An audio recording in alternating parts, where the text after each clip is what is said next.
What's up, my dudes and duets? Welcome to another episode of SportsCy. So I just recently dyed my hair, so that's why I look a little different, which is interesting. That's actually why I'm doing this video.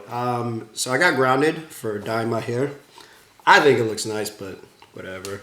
When you get grounded, you gotta follow the rules, right? So I'm not allowed to leave home. I'm not allowed to go to the gym. So I gotta stay at home and try to figure out a way to improve my vertical jump. So to you guys out there, if you're a beginner, intermediate, advanced, here's some workouts that we're gonna do to try and improve our vertical jump. So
oh boy, that was a tough workout, man. So, all right, so the first exercise that I did was tuck jumps.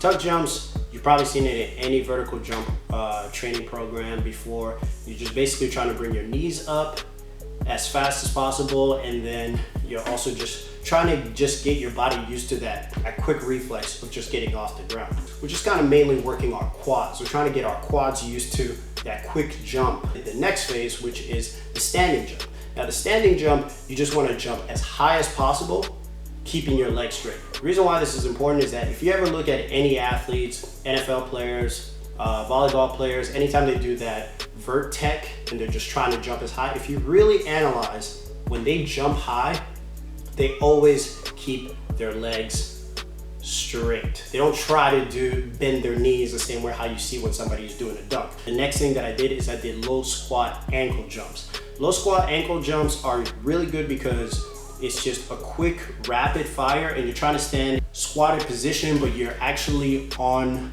the balls of your feet the whole time. So you're not trying to let your heels actually land on the ground. So the reason why this is important is because if you're doing any vertical jump, you need to work on absorption, because when you jump up, everything goes up, must come down. And when it comes down, it's a lot of power, gravity, all kinds of science stuff that I don't need to get into right now that's gonna be coming down on your knees. That's really hard.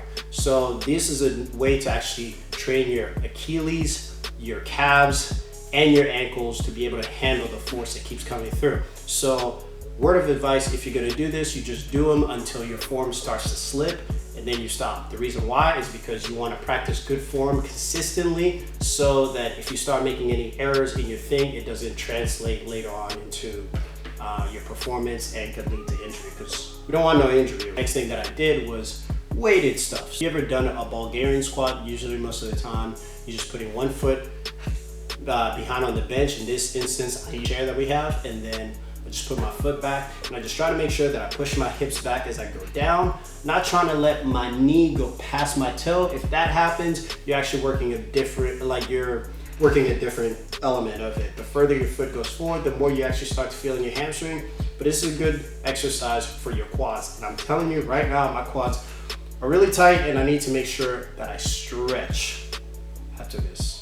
The next thing that I did was just single leg glute bridges. Now, single leg glute bridges, just like I mentioned in it, they work your glutes, but they also work your hamstring. You can do double leg if it's a little bit challenging to do single leg. The single leg is the more advanced one. Now, if you start to find yourself to where you're doing the more advanced one, single leg, and it's not challenging anymore, go back to double leg and just add weight to it. So what you can do is very similar. You can grab the same weight vest that I had, or you can pretty much just use a backpack and just put some heavy books that you sometimes read. So after the Bulgarian squat, this is just one of the best compound exercises that you can do. Compound just means that you use multiple joints in the movement. So it involves your hips, it involves your core, it involves your glutes, all kinds of things. So so that's why it's a good compound exercise. Then the final thing that I usually like to finish my workouts in is I just did a core workout. So one of my favorite core workouts that I've made a lot of my athletes do before, and I've seen it work really well, is Deadbugs. One of my favorite exercises, especially when it comes to core. It's really challenging, and here just doing 3 sets of 15 on each side, and I'm telling you, if you even get to 15 on each side and you're going as slow as I'm doing here, like making sure that the form stays right, you're gonna be feeling it in your core. Another tip on this one is you wanna make sure that if you're in a dead bug position, that your knee is at 90 degrees when you're in the starting position. When you straighten your leg out, you keep the other knee up, and then you also wanna make sure that you keep your ankle about the same level as your knee, because this is just gonna, this is just a proper way to make sure that the core is still activated and also get a little bit of your glutes involved. So it just sounds like I'm basically just telling you a bunch of different exercises to do. So you probably wonder to yourself, like, okay, this is cool and all. After I do these exercises, what's the next thing I do? Or, like, how long do I do these exercises? So that's where this programming comes into it. So my rule that I go about in terms of my vertical jump program is I'm trying to do a compound exercise. So that's where the Bulgarian squats come in. I do unilateral exercise, so that really means just one leg at a time. That also could be the Bulgarian squat. And then another one you can also do is you can do goblet squats. So goblet squats, what I did here with the goblet squats is I just basically put on a weight vest. Again, you can basically just grab a backpack, put some heavy stuff in there, and just get to it. Goblet squats are just a good way to do squats without putting too much pressure on your lower back, because a lot of times some people just don't have the proper form.